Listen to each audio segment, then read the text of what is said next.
Okay, good morning. So, alas 12 na. Okay, so, share ko lang tong ginawa kong yung application. Lang to, simple lang to.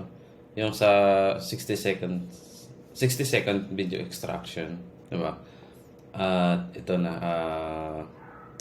ito yung output niya. Ginawa ko siya sa C++.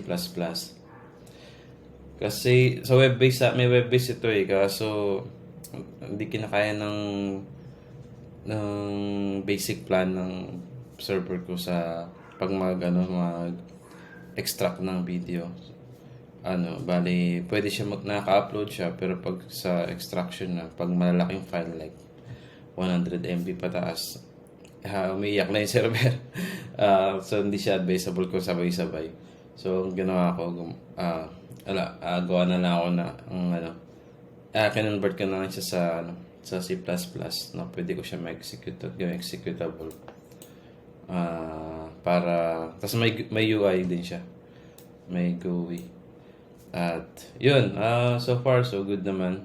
So available tong na to sa lang muna sa Mac tsaka sa Linux. Wala pa akong version sa Windows. Pero free lang to. Walang bayad. I-share ko to. Kung sino mga entrepreneur na nagko-content na may video kayo na gusto nyong mabilisan na pag-extract. Yung simula sa 0 to 60 seconds. Magagamit nyo to. Ako kasi ginagamit ko sa mga tutorials ko na existing. Kaya gamit ko siya. Siyempre, kung mga similar din na ganun din yung same situation din sa akin. Pwede ito. Pero pag hindi, ignore nyo na lang. So, yan. Ito yan. Double click lang. Double click na natin yan. Tapos, yan. Oops, wait lang. Dito lumabas. So, ito yung UI niya. Ayan. So, simple lang yan. Ito yung may header, tapos ito yung content, yung logo ng extraction, tapos ito yung footer ng iProtect ng startup company ko. So, yan. Dalawa lang naman choices dito. Tatlo yung kailangan natin gawin. Una, choose mo lang yung video file, tapos saan isi-save, tapos extract. Yun na.